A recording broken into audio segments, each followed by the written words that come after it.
Now, some things that we know off the rip already from Merab Dvalishvili and just the way that he fights. I mean, he's a guy that never, ever, ever sits down on his stance.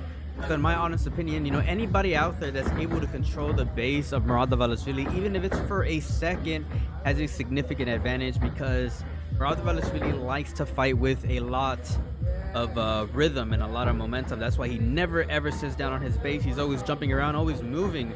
Now the fella that he's sparring with is doing a good job at staying in range and trying to be a counter fighter, trying to be unpredictable with his shots just to find an opening. But Merab is really always jumping around and always being on his tippy toes, usually does a good job at avoiding some of those punches. And you can see the guy that is in the blue is trying to be patient as possible, trying to mimic Sean O'Malley's style. But the one thing that people just aren't going to really see from a fighter like this, in my opinion, is the fact that Sean O'Malley likes to disengage a lot. Sean O'Malley likes to pick and choose when he chooses to start an engagement. And the difference between him and this guy is that this guy is standing right in front of Merab in the 50-50 literally the entire time. So that's probably the biggest thing that I can see right now as far as like a big difference between this guy trying to mimic Sean O'Malley's style is the fact that Sean O'Malley will take a complete disengagement and let Merab or let his opponents come to him completely, right? And I think that that's one of the things that if Merab Dvalishvili wants to get some good reps in is to find a fighter that could pretty much mimic not only Sean O'Malley's movements but also his micro and macro management in terms of fighting in the octagon, and that's picking when and when not to look for engagements. And I think this guy here is looking for too much engagement compared to when we see Sean O'Malley, in my honest opinion. Now, in terms of him being a taller guy, being slender, being long, paws like Sean O'Malley, I think that that's pretty accurate. But in terms of, like I said, his movement, his micro and macro adjustments, they just aren't really there. And that's just off of just 1 minute of sparring, right? If I would probably change my opinion if I had longer fighting footage or sparring footage, but we got to work with what we got here so far. And in my honest opinion, like I said, one of the main differences between imitating a fighter like Sean O'Malley and this guy, between this guy, is the fact that Sean O'Malley likes to pretty much take disengagements for long periods.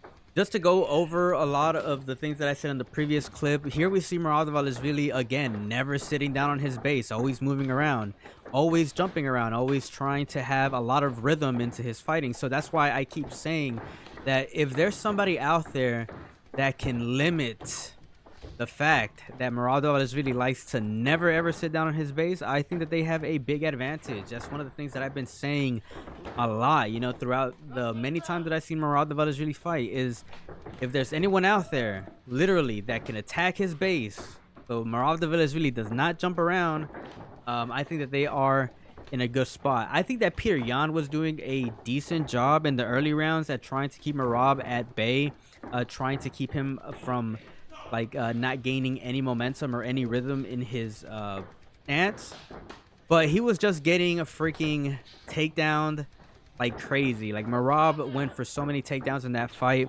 Here in this clip with Asakura, Merab is just going to go for takedown after takedown, and it gets pretty insane. I mean, obviously Merab being the bigger dude in terms of frame size, like he is a stockier guy than Asakura, he's gonna go for a lot of takedowns here. And again, Merab never sitting down on his base and doing a really good job at avoiding exchanges.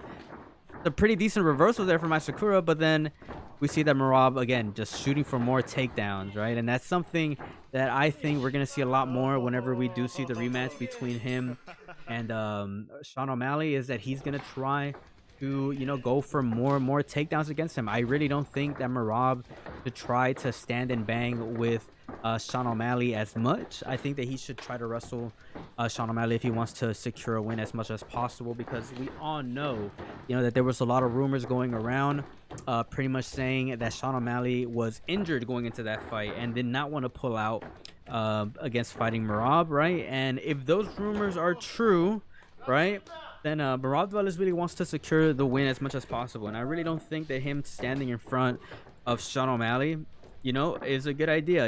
If the rumors are true, if the rumors of Sean O'Malley being injured, facing off against Merab the first time around back at Noche UFC, if those rumors are true, I just don't think Merab should stand in front of Sean and try to trade with him. If I'm just being honest, like I think that he should do a lot of what he's doing here. Just try to jump around on your base as much as possible and avoid engagements until you look for some good opportunities where Sean O'Malley is overcommitting into punches. Look for a counter exchange and a rinse, wash, repeat throughout all the rounds. And I think that Merab Dvalishvili, if he's able to take down Sean O'Malley multiple times within a round, obviously is going to end up winning the fight, because we now live in a time where wrestling is like the meta to win fights. Like, even if they just don't do a crazy amount of damage, like the freaking meta right now just seems to be whoever is able to control their opponents the most usually ends up winning the rounds and